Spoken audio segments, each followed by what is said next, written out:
Bonsoir, chers frères et sœurs. Je suis content d'être avec vous ce soir pour notre étude. Merci pour vos prières. Nous allons bien et nous prions que vous alliez bien aussi. Ce soir, nous allons considérer ensemble une étude sur le thème de « Il restaure mon âme ».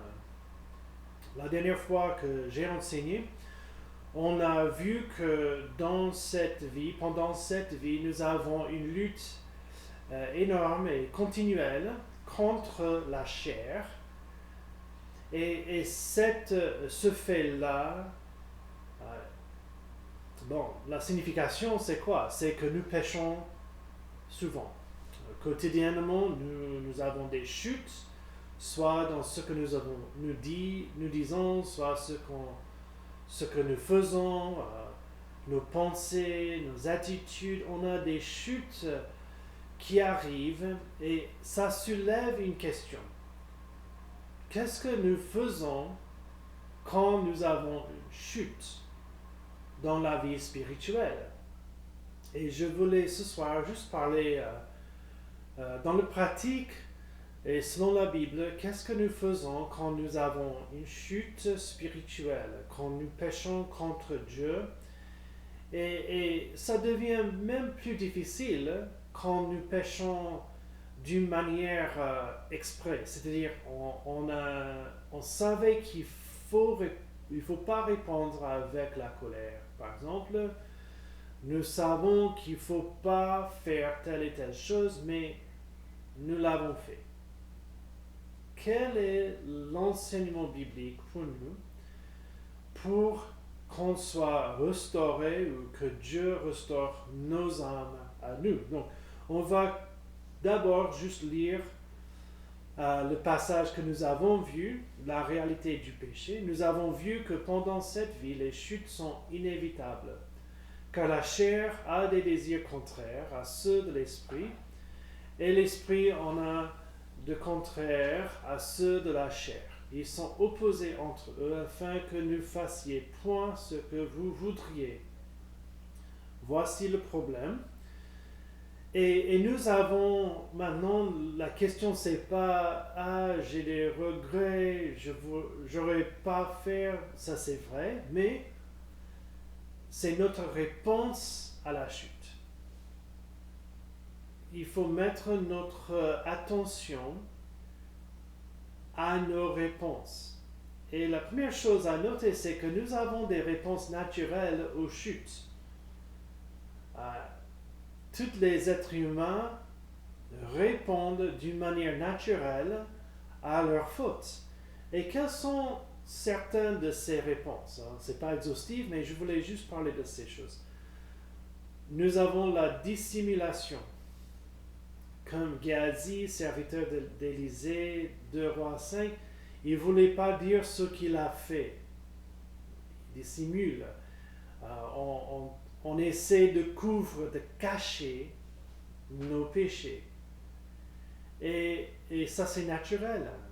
Quand vous faites quelque chose, un enfant qui n'obéit pas à ses parents, il essaie de cacher ce qu'ils ont fait. Mais les adultes aussi, nous essayons très souvent de cacher nos péchés. Ça, c'est une réponse naturelle et une réponse erronée. Il ne faut pas le faire.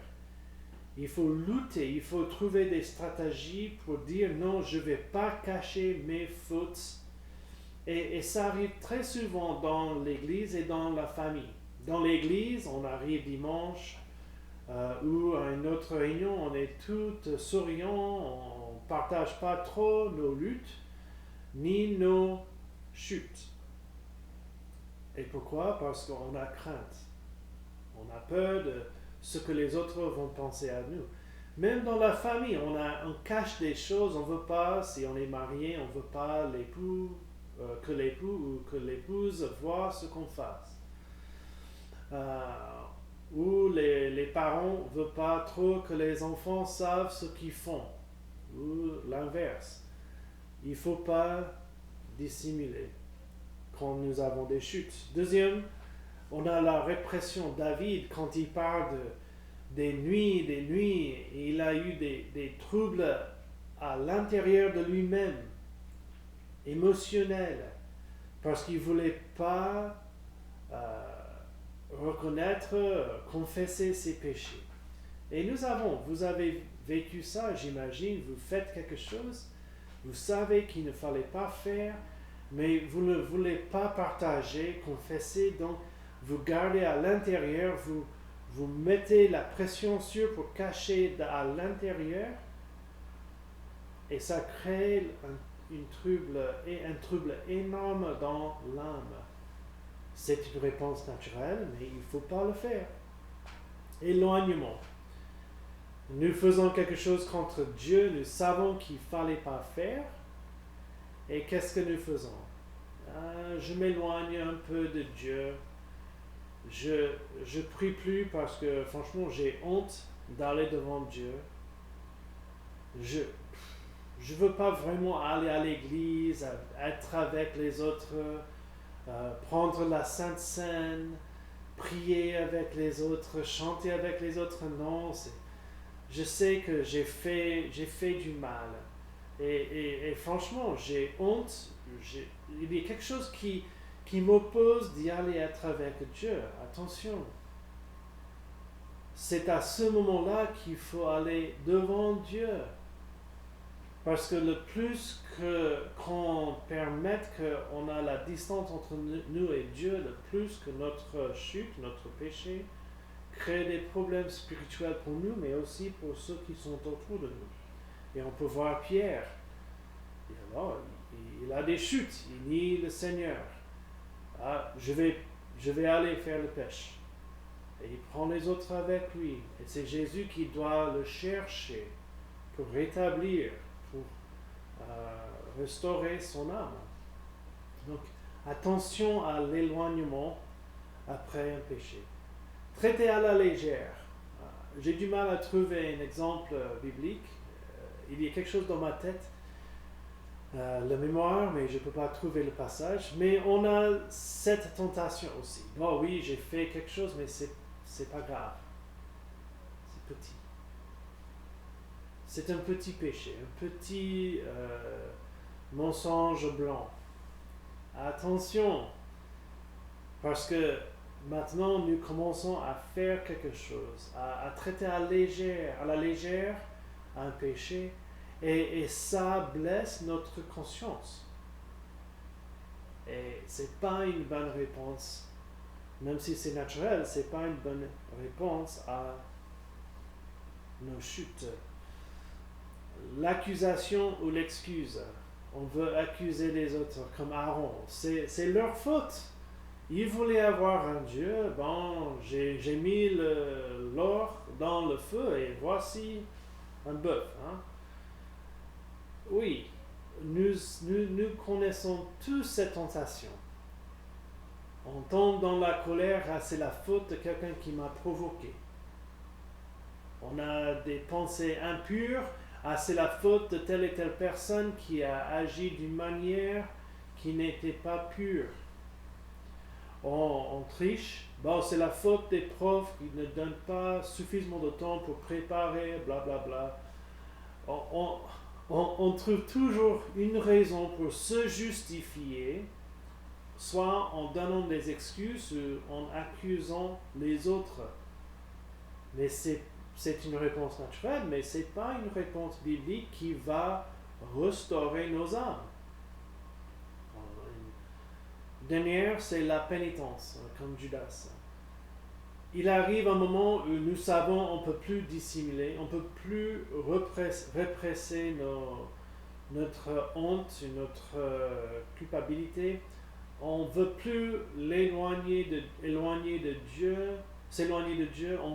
On sait qu'on ne peut pas traiter à la légère parce que c'était grave. Il n'y a personne qu'on peut accuser. Et on arrive à un moment où on dit, d'accord, je vais mettre les choses au clair moi-même. Je vais faire quelque chose pour gagner, pour obtenir le pardon de Dieu. Je veux qu'il pense bien à moi, donc je vais faire. Et on peut voir ça de mille manières dans nos vies. Hein. on a une chute le soir, de lever. Et le lendemain, le matin, je vais lire plus et je vais prier plus dans la Bible. Aujourd'hui, je ne vais pas me permettre de faire quelque chose que j'aime faire. Regarder une vidéo. Aujourd'hui, je ne vais pas toucher mon téléphone portable sauf pour faire les appels ou les SMS.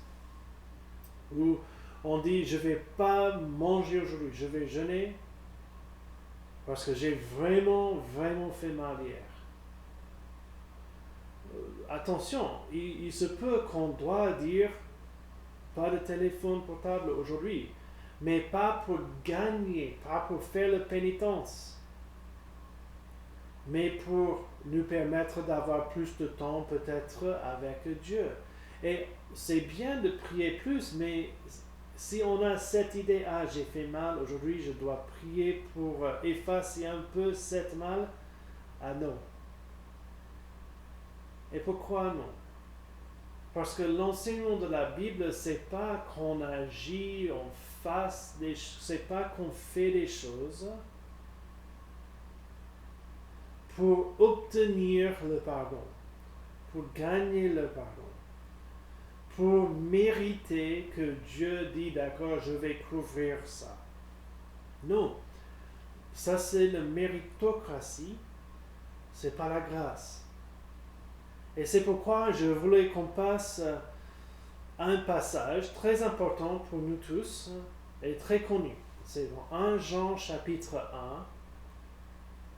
Mais si nous marchons dans la lumière, comme il est lui-même dans la lumière, le Seigneur, nous sommes mutuellement en communion. Ça parle de la communion des saints. Et le sang de Jésus, son Fils, nous purifie de tout péché. Si nous disons que nous n'avons pas de péché, nous nous séduisons nous-mêmes et la vérité n'est point en nous. Okay? Ça c'est un peu, parfois on lit 1 Jean et on dit, le vrai disciple de Jésus doit être sans péché, il doit aimer, il doit faire ça, il doit faire ça. Mais attention,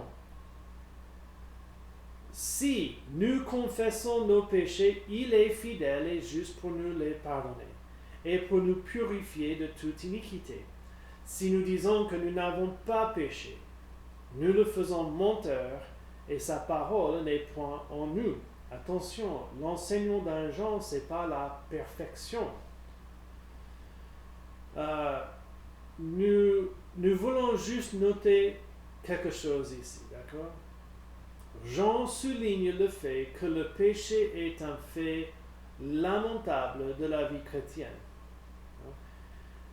En Jean, dans sa lettre, en 1 Jean, qu'est-ce qu'il veut dire? Il veut dire qu'un vrai disciple ne vit pas d'une manière continuelle et sans repentance dans un péché. C'est clair. On ne peut pas avoir quelqu'un qui dise, moi je suis un vrai disciple de Jésus-Christ. J'aime Jésus-Christ, mais je fais le choix de vivre dans un péché sans repentance et sans changer mon attitude, sans tourner le dos sur ce péché, même si je sais qu'il n'aime pas, non, je vais faire ce que je veux avoir mon péché et je veux avoir un sauveur. L'enseignement de Jean dit, c'est pas ce que Jésus a enseigné, parce que Jésus a dit, si tu m'aimes, tu vas obéir mes commandements. Mais on ne veut pas conclure que d'abord, un vrai disciple obéit tout le temps, sans péché, le Seigneur. Non. Si nous disons que nous n'avons pas de péché, nous sommes des menteurs.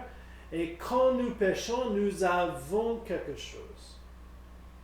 Nous avons un processus, nous avons une réponse biblique et spirituelle. On ne dissimule pas, on ne réprime pas, on ne trouve pas des excuses ou accuse les autres. Non.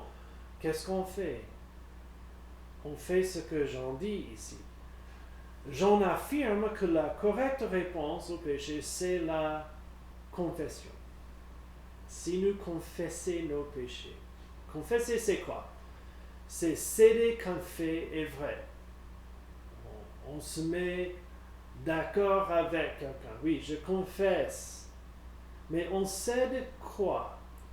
Bon, on cède que nous avons péché. Cela veut dire quoi? On rate le cible. On peut imaginer qu'il y a une norme et la norme exige telle et telle chose. Nous n'avons pas fait ce que la norme exige, donc on a raté ce cible, la norme. Et ensemble, cela signifie qu'on reconnaît que nous avons fait, que nous faisons du mal.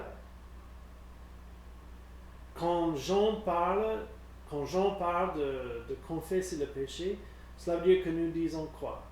Il y a une action qui est un péché. On a raté la cible établie par Dieu. Et je cède que ça c'est vrai. Que ce que j'ai fait, ce que j'ai dit, ce que j'ai pensé, c'était un péché, que j'ai raté la cible. Donc, on arrive à la fin de la journée, un peu plus de solitude, on peut penser, on peut réfléchir, et tout de suite, le Saint-Esprit met sur nos cœurs, aujourd'hui, quand tu as fait telle et telle chose, ou quand tu as pensé telle et telle chose, ça c'était un péché. La confession, c'est quoi? T'as raison. J'ai mal fait.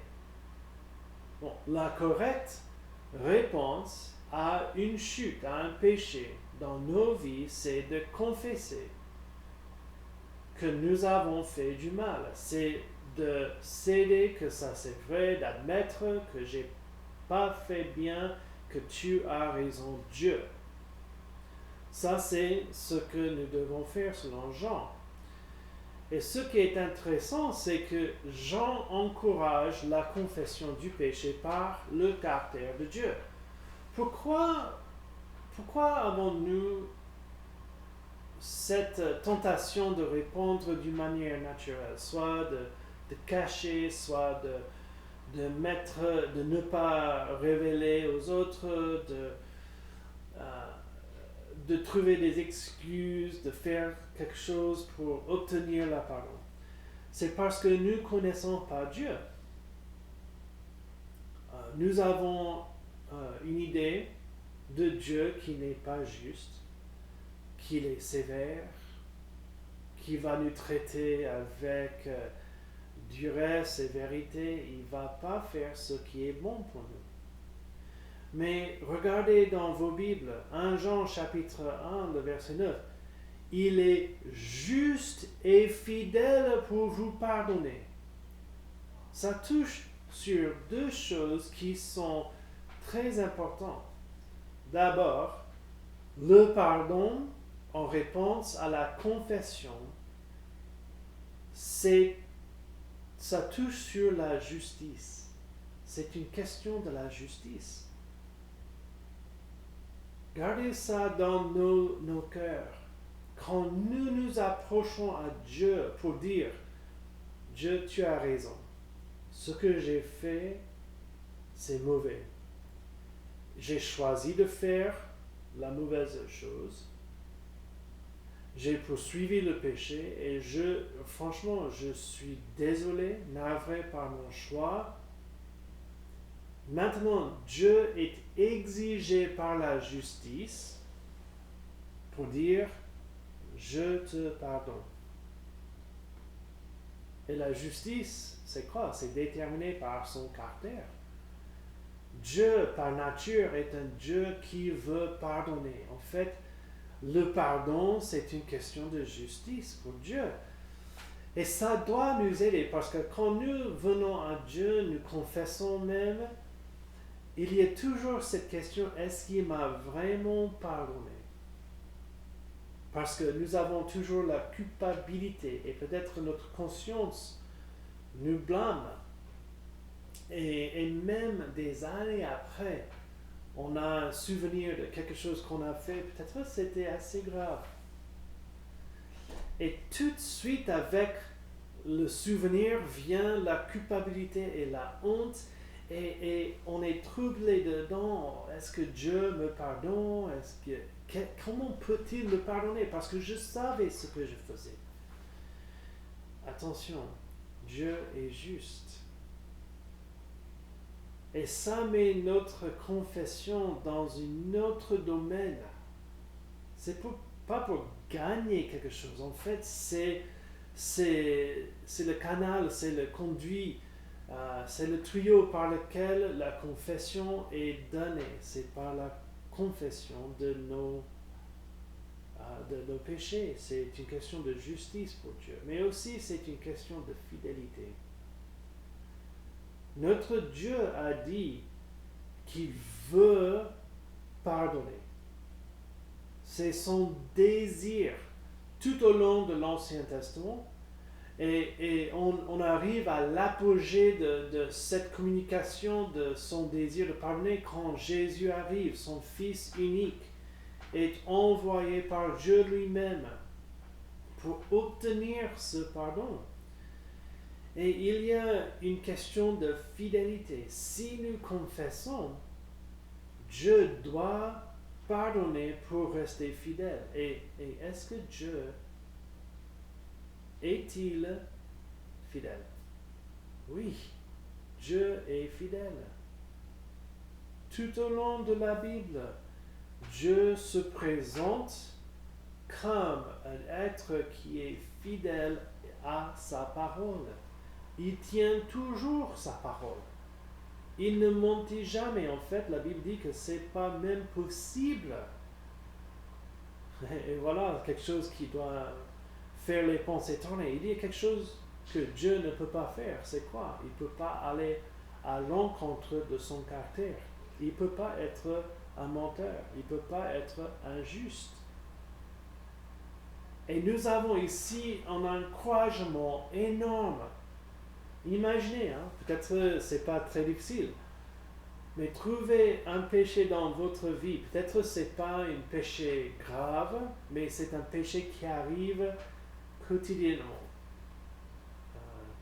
Les mensonges, les petits mensonges, ou peut-être une manque de courage devant ceux qui ne croient pas. Peut-être c'est la colère, peut-être c'est juste les mots qui sont durs et qui ne sont pas d'amour.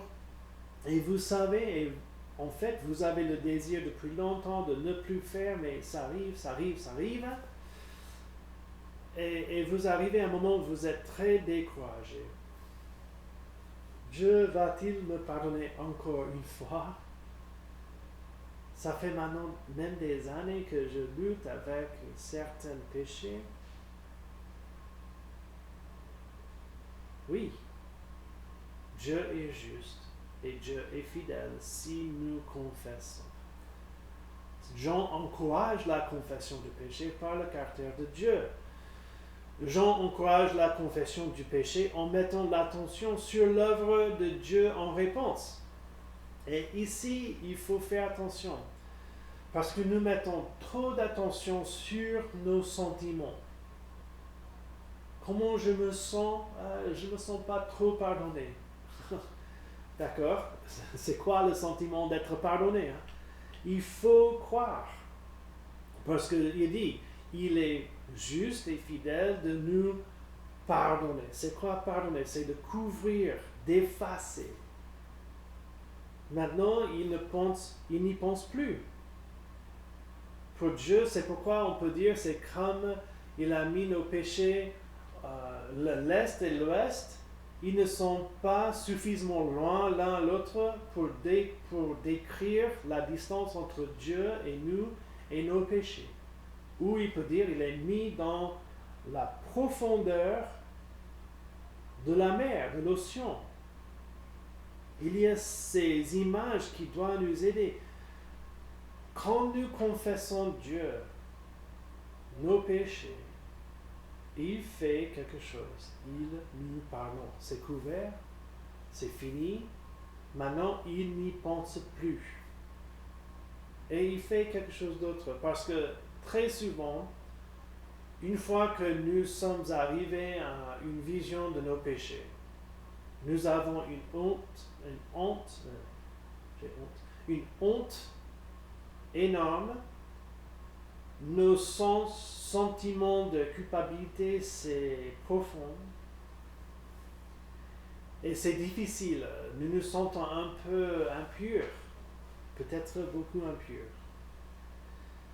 Et nous savons qu'il faut être purifié, mais franchement, même après avoir parlé à Dieu pour dire j'ai fait mal, pardonne-moi, je confesse, nous avons toujours cette idée que je suis impur. Il y a un problème. Mais non. Dieu est juste et fidèle de nous purifier de tout péché. Quel encouragement! Parce qu'après avoir péché, nous nous sentons un peu sales. Franchement, on ne peut pas dire autrement.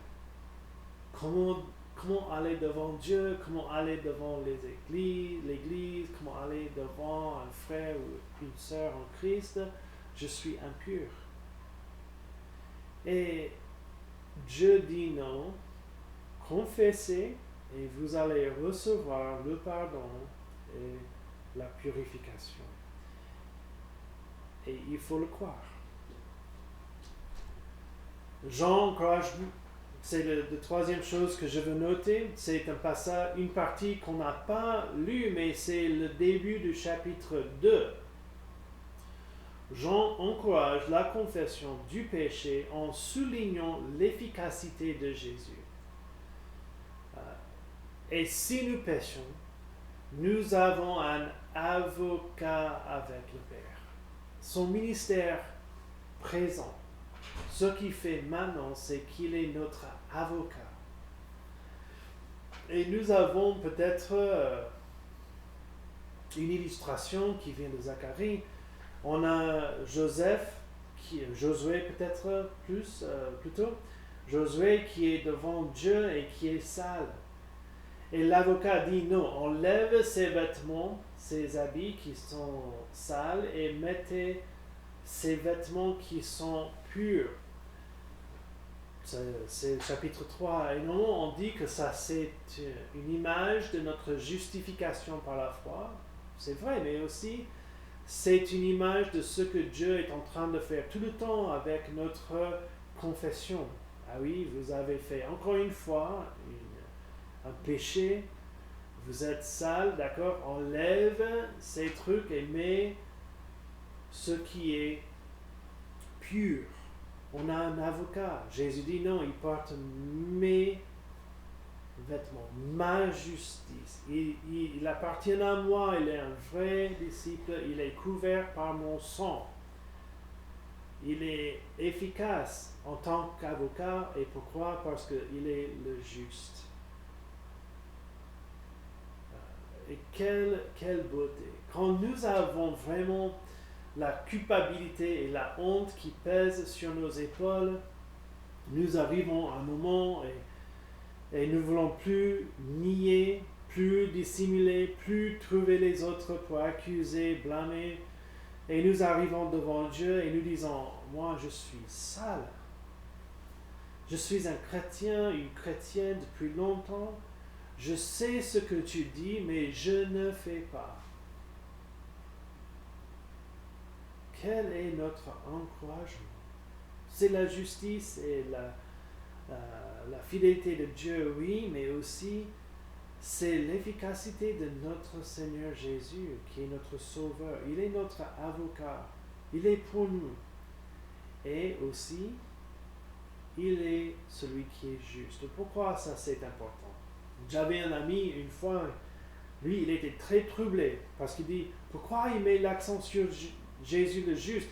Si je ne suis pas juste, je ne peux pas être avec lui. Et j'ai dit non, je pense que c'est plutôt, puisque vous n'êtes pas juste, il faut avoir un avocat qui est juste. Et ça, c'est l'enseignement de Paul, de Pierre, de Jean, de Jésus lui-même. C'est sa justice qui nous couvre. C'est sa justice qui est mise dans nos comptes.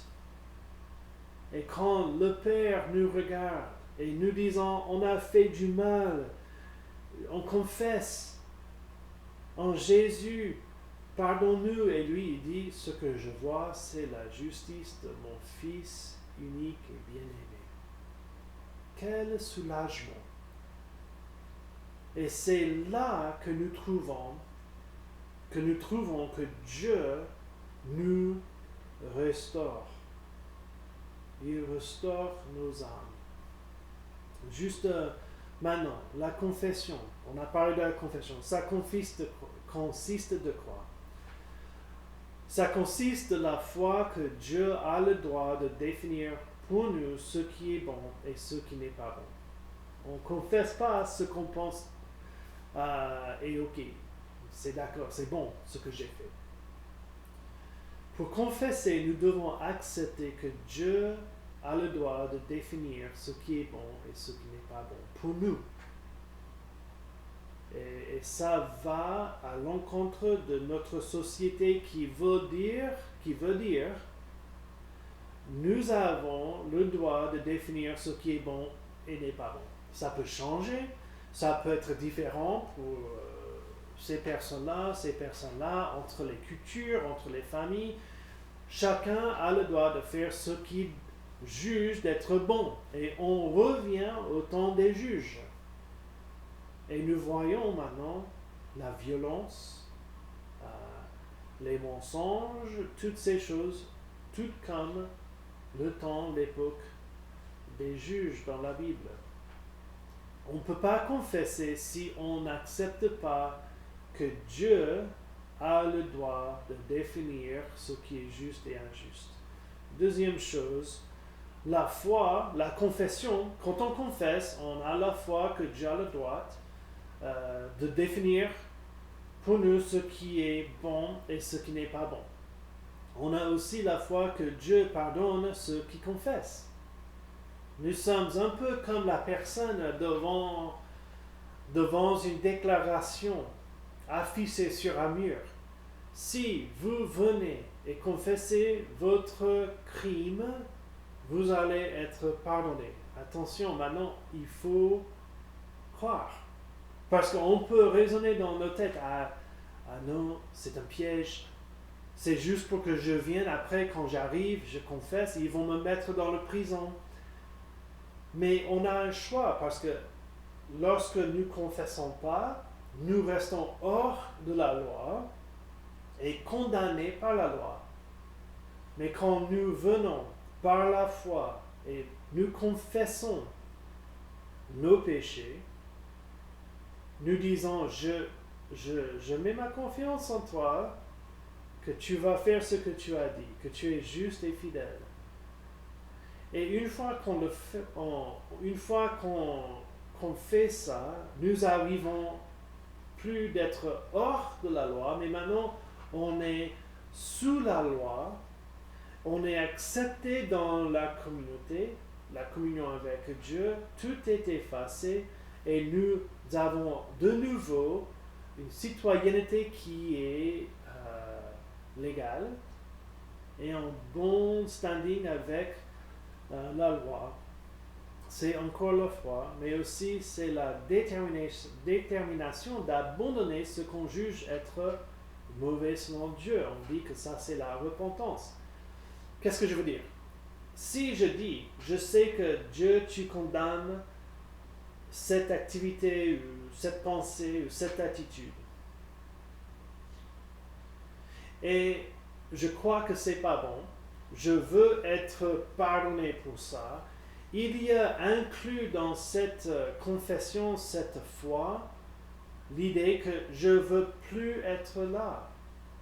Je ne veux plus pratiquer ce péché. Il y a une détermination d'abandonner ce qu'on juge d'être mauvais selon Dieu. Est-ce que cette détermination, est-ce qu'elle est parfaite? Non. Mais il doit être ce sentiment et cette action d'abandonner en moi pour un moment ce qu'on a dit. Et quand on confesse, il est naturel qu'une partie de cette confession, c'est que tu dis que ça c'est mauvais, je suis d'accord. Je suis d'accord que j'ai fait du mal. Je veux que tu me pardonnes parce que je veux plus faire ça. Et ça, c'est le chemin pour avoir une âme qui est restaurée. Et je voulais juste parler pratiquement ici pour vous dans le pratique. J'ai eu suffisamment de conversations avec les chrétiens et je connais suffisamment mon cœur à moi que le péché pose un problème. Pourquoi je pêche? Pourquoi j'ai un sentiment maintenant que je suis pire qu'avant? Une partie, c'est parce que le Saint-Esprit illumine de plus en plus ce qui n'est pas bon dans nos vies. Et en fait, ça c'est le progrès dans la vie spirituelle.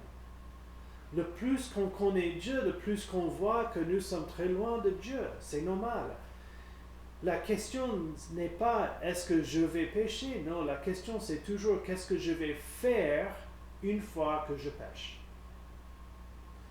Et c'est à nous de déterminer qu'on ne va pas répondre d'une manière naturelle, dissimuler, cacher, blâmer les autres, essayer de gagner, de mériter le pardon. Non. Nous devons confesser. Et inclus dans la confession, ces deux idées, la foi et la repentance. Quel bonheur de savoir que notre Dieu n'exige pas qu'on monte des escaliers sur nos genoux, qu'on fasse des choses pour obtenir son pardon. Non, c'est donné gratuitement en Jésus-Christ par la foi. Et la foi est toujours une foi qui se repentit. Et juste pour ceux qui regardent, on entre dans la vie de Jésus-Christ par la foi et la repentance. Ils vont ensemble. Mais on continue dans la vie de Jésus-Christ par la foi et la repentance. Quand nous continuons à mettre l'attention sur nos vies spirituelles et la croissance spirituelle, nous ne pouvons pas avancer, nous ne pouvons pas croître sans la foi et la repentance. La confession de nos péchés la confession de nos péchés c'est au cœur de notre vie spirituelle. Ça doit être continuel, quotidienne. Je confesse, par la foi, je confesse. Parce qu'avec la confession, nous recevons le pardon et la purification de nos péchés. Mes frères et sœurs, ça c'est comment Dieu restaure nos âmes. Il n'y a pas d'autre façon. C'est par la confession. Prions ensemble que Dieu nous donne ce désir de vivre pour lui et de confesser nos péchés à lui et aux autres pour le bien de nos âmes. Prions ensemble. Père Céleste, nous sommes des pécheurs. Nous choisissons jour après jour de dire des choses qui ne sont pas pures ni justes, qui n'encouragent pas. Nous avons des attitudes. Nous condamnons les autres injustement. Nous sommes enflés dans nos propres perceptions de nous-mêmes. Nous faisons ce qu'il ne faut pas faire. Nous confessons nos péchés. Mais nous confessons nos péchés pas pour nous affliger, mais pour recevoir de toi ce qu'il faut. Le pardon et la purification. Parce que nous voulons que tu restaures nos âmes. Nous ne voulons pas vivre contre toi. Nous voulons avoir des âmes qui sont légères et pures devant toi. Merci qu'en Jésus-Christ, nous avons le pardon. et la purification. Aide-nous, ton peuple, de te croire et de ne pas vivre dans la honte, la culpabilité, mais de prendre pour nous-mêmes en Jésus-Christ cette promesse, parce que tu es fidèle et tu es juste. Bénis ton peuple, protège ton peuple, établis l'Église. Nous prions dans le nom de Jésus-Christ. Amen. Bon, mes frères et sœurs, que Dieu vous bénisse et vous garde et qu'il nous aide tous de vivre selon sa parole pour qu'on puisse avoir les âmes qui sont purifiées et légères devant lui. Amen. Dieu vous bénisse. Bonsoir.